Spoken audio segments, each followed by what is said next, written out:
Welcome to Crenshaw Storytime, American Folktales from the collection of the Library of Congress, foreword by Peggy A. Bulger, edited by Lindahl, based on the collections of the American Folklite Center.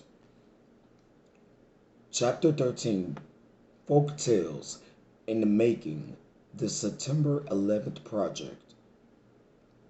Heaven in the Middle of Hell. Text 214, pages 660 to 661. The fireman told me that everybody in the neighborhood was cooking them food. They had too much food. Their fridges wouldn't shut. They had socks. They probably had 20,000 pairs of socks in the firehouse by the weekend. It was just immense, the number of donations that were occurring. And they had the Biggle, which basically met at the BFW and walked to each firehouse. And that's how the neighborhood came together. And they felt they could do their part. And with candlelights going, we walked to each of the firehouses. And the firemen came out. And they hugged everybody. And the police were there. And they asked what they could do.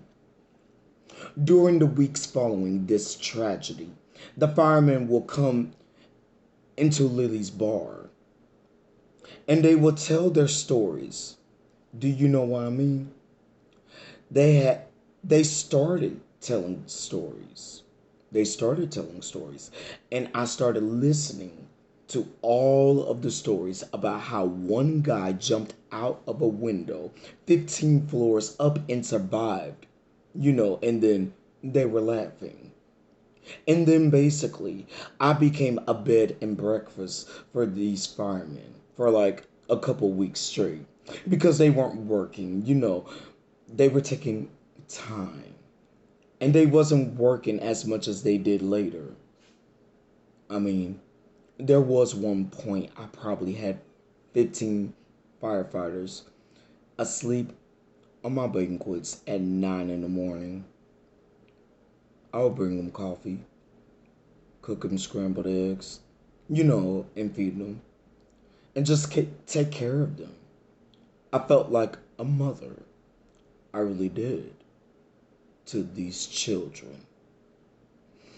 Bars around Manhattan and Brooklyn and everywhere else were definitely places where these firemen stayed. They would not sleep in the firehouse. Some of them, they stayed out. They needed to be with people. They needed to be together. And they, you know, didn't need to see the empty bunks. And one fireman in particular quoted me, as I'm sure all the other places that helped out. It was like, "You're a piece of heaven in the middle of hell."